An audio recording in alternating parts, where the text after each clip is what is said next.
I'm Fardeep Edward, and I run the Branding Fox, where I help women in business with their branding and design. With the recent lifting of lockdown restrictions, I thought it was a good opportunity to refresh my brand photography. I'd also been working on my brand strategy over the last couple of months and had tweaked and made some adjustments to it.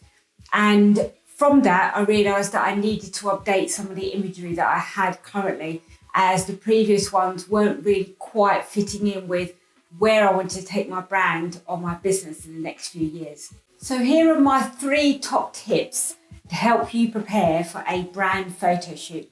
And just to be clear, a good photographer should help you plan for your photo shoot.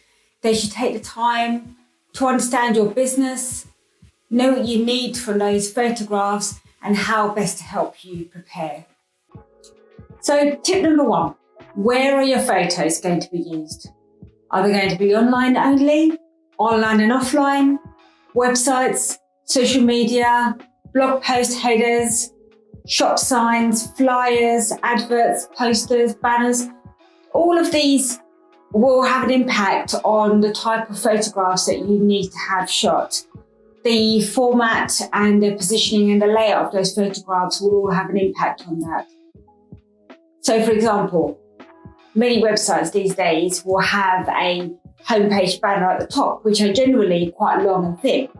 So for that, you might want to think about the placement of your main subject in that photograph, the surroundings, type of colours, the type of crop, and how much space to allow in those photographs.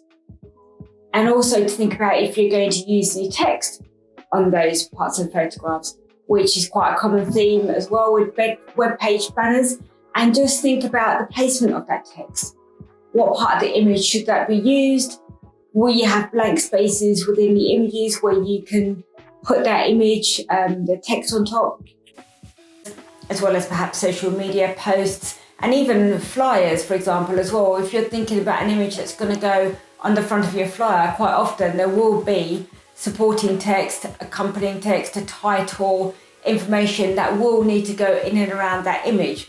Are you going to use text on the images? Are you going to crop that out and have separate backgrounds for those pieces of text? And all these need to be taken into consideration when you're thinking about where your photos are going to be used.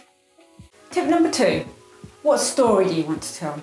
So all your branding and your images and your visuals that you use throughout will all contribute to a particular story that you're saying about your brand and to your audience. And it's really key to think about that when you're choosing your photographs. What do you want your brand to say about your business?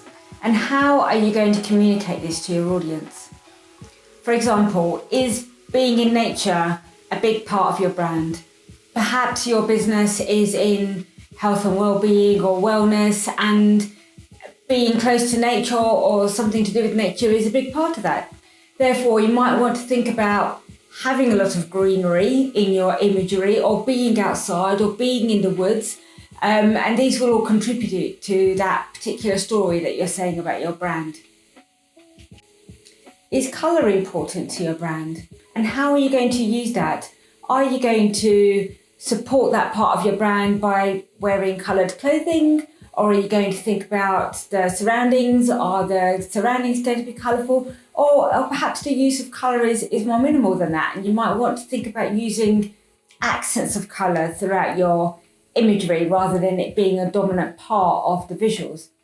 Does your work need to show that you are based in an office? Or perhaps your work is being out and about and meeting clients. Therefore, perhaps you need to be more flexible with your locations and your surroundings and how you show yourself at work or how you show where you work. Tip number 3, choosing your props.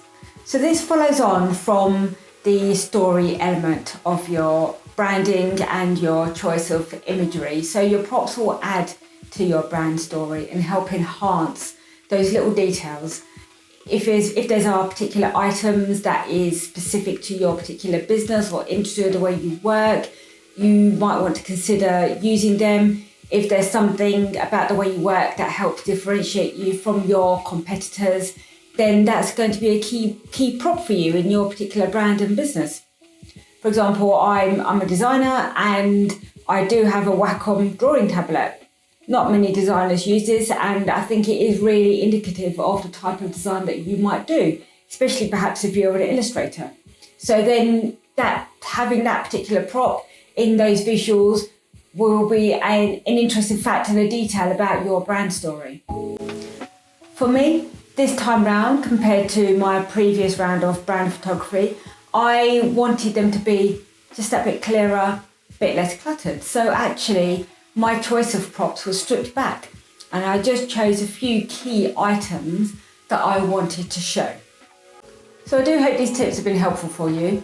I think it's really important to have a rough idea of what you want out of the photo shoot and do some research and have a think about planning for those photographs. But it's also really important to just be flexible on the day and trust in your photographer and enjoy it. You know, the more relaxed you can be and come across in your photographs, the better it will be and the better outcome that you will have from that.